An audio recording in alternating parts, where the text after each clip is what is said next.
Caveman can fight off a wild predator and feel calm an hour later. Caveman can hunt all day in the freezing cold and sleep peacefully at night. Caveman can face actual life or death danger and recover completely once it's over. But ask Caveman to send one work email. Suddenly, Caveman's heart races like he's being chased by a saber-toothed tiger, facing a deadline. Caveman lies awake all night worrying about a meeting that's 3 days away, his body tense like he's about to fight for his life. Here's the paradox. Caveman faces zero real threats to his survival in modern life, but Caveman feels more stressed than his ancestors who actually fought predators every day. Why is that? Why could ancient cavemen handle genuine danger better than modern caveman handles his to-do list? Why do some cavemen out there seem calm and collected while this caveman feels like his nerves are on fire 24/7? And the big question is there a way to stop caveman brain from treating everything like a life or death emergency? Part 1, the threat response. The answer starts with understanding caveman's ancient alarm system, the stress response. For millions of years, caveman survived because his body had one perfect system for handling danger. Caveman sees a lion. Brain sounds the alarm. Body dumps stress hormones into the bloodstream. Heart pounds. Muscles tense. Breathing quickens. Blood rushes to arms and legs. All within seconds. This is the fight or flight response. And it kept caveman alive. When the lion appeared, caveman didn't have time to think. He needed instant physical power to either fight or run. And here's the beautiful part. Once caveman escaped the lion, the threat was gone. Stress hormones flushed out. Body returned to normal. The problem. Modern caveman still has ancient threat system. But now the system activates for things that aren't actually trying to kill him. Angry email from boss. Alarm sounds. Awkward social situation. Alarm sounds. Bills to pay. Alarm sounds.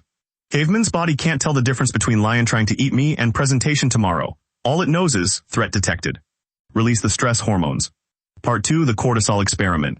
To understand how broken caveman's stress system has become, let's look at what scientists discovered about chronic stress. Researchers studied 2 groups of monkeys. Group 1, wild monkeys who faced real threats like predators and food scarcity. Group 2, zoo monkeys who had guaranteed food safety and shelter, but dealt with social stress, boredom, and confined spaces. Scientists measured cortisol, the main stress hormone. The result. Wild monkeys had sharp cortisol spikes during danger, but levels returned to normal quickly. Zoo monkeys had lower spikes, but cortisol never fully dropped. It stayed elevated constantly. Then scientists looked at the health outcomes. Wild monkeys, relatively healthy despite facing real danger. Zoo monkeys, higher rates of anxiety, digestive problems, weakened immune systems, and depression. Here's the shocking part, caveman is now the zoo monkey. Modern caveman doesn't face lions. But he faces constant low-level threats that never turn off. Notifications. Deadlines. Social pressure. Financial worry. Traffic. News. His stress response stays activated 24/7, slowly destroying him from the inside. Part 3, the perception problem. Caveman thought stress came from external threats. Bad boss. Tight deadline. Difficult people. But scientists discovered something surprising about stress. 2 cavemen can face the exact same situation and have completely different stress responses. One caveman gives a presentation and feels energized. Another caveman gives a presentation and has a panic attack. Same situation. Different stress. Why? Because stress isn't actually caused by the threat itself.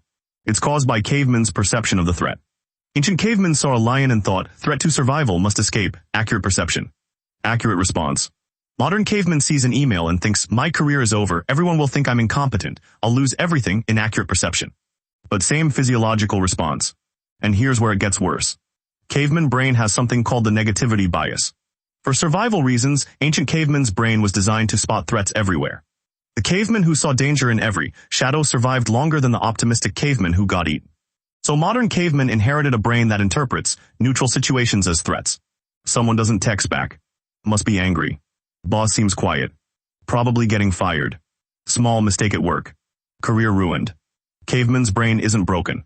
It's just running threat detection software designed for a world that no longer exists. Part 4, the stress reset. Caveman decided to try something radical, a nervous system reset. Picture this. Caveman's alarm system has been blaring for months, maybe years. The alarm was designed to ring for 5 minutes during a lion attack, then shut off. But modern caveman's alarm has been stuck, in the on position, screaming about emails and deadlines and imaginary catastrophes. The alarm isn't broken. It just needs to be manually turned off. That's the logic behind the reset. Teach caveman's body what safe feels like again. There are 2 ways caveman can reset. Number 1, radical reset. Caveman takes 1 full day away from all stress triggers. No phone. No news. No work. No obligations. Caveman goes into nature, walks slowly, sits by water, breathes deeply.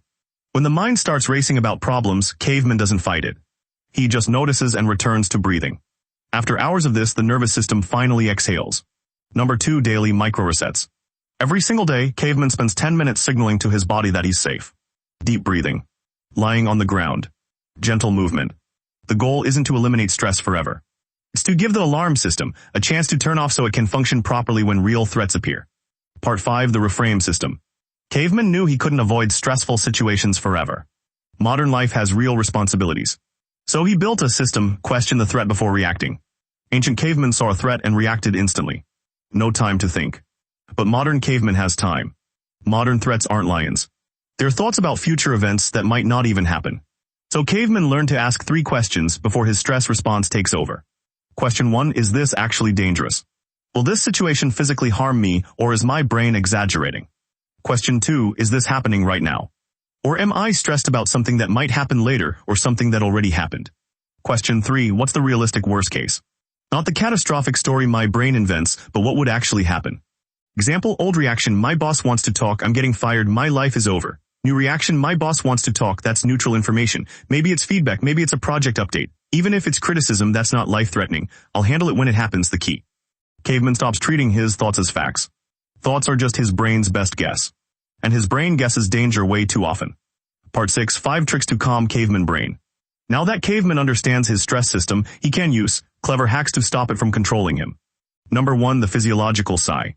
When stress hits, caveman takes 2 sharp inhales through the nose, then 1 long exhale through the mouth. Scientists discovered this breathing pattern instantly calms the nervous system. It's like hitting the off button on the alarm. Number 2, name the feeling. When caveman feels stressed, he says out loud, I'm feeling stressed right now. Research shows that simply labeling the emotion reduces its intensity. The thinking brain activates and the alarm system calms down.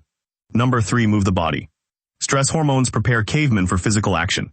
But modern caveman just sits there. So the hormones have nowhere to go. Solution, when stress hits, caveman moves. Push-ups. Walk around the block. Jump up and down. Burn off the chemicals the way nature intended. Number 4, the 5-minute rule.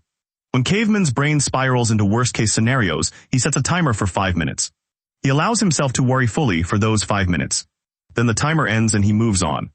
Limited worry time prevents all-day anxiety loops. Number 5, gratitude reset. Caveman's brain is wired to scan for threats. So caveman must manually scan for safety. Every night, caveman lists 3 things that went well. Brain learns not everything is dangerous. Some things are actually good. Over time, the negativity bias weakens. Part 7, the choice of perception.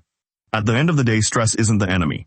The stress response kept caveman's ancestors alive for millions of years. The question is, what does caveman label as a threat?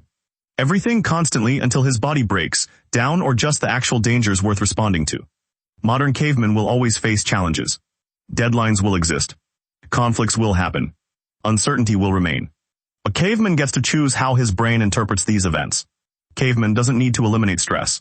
He just needs to save the alarm system for actual emergencies. So the next time caveman's heart starts racing over something that isn't actually trying to kill him, caveman remembers, it's not about becoming fearless. It's about teaching the brain what's actually dangerous. The only question is, which threats will caveman choose to believe? Caveman says thanks. Smash that like button. Subscribe to the tribe. It keeps the calm fires burning.